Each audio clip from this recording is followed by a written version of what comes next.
Tiếng kêu của những con chim này kinh khủng đến mức nào? Nếu bạn đang ở trong rừng sâu và nghe thấy âm thanh này, đó là loài chim lia, có khả năng bắt chước tiếng khóc của trẻ con và nhiều âm thanh khác trong tự nhiên. Còn đây là chim loon, hay còn gọi là chim mỏ lặn đen.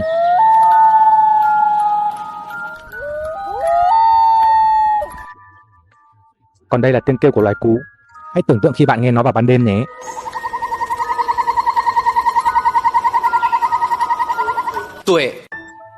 Đây là chim kiwi. Tiếng kêu của nó giống như một con nghiện vậy.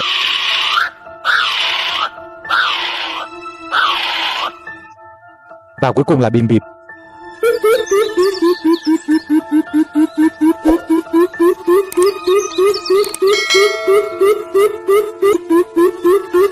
Bạn thấy tiếng kêu nào đáng sợ nhất? Hãy để lại comment của mình ở phía dưới nhé.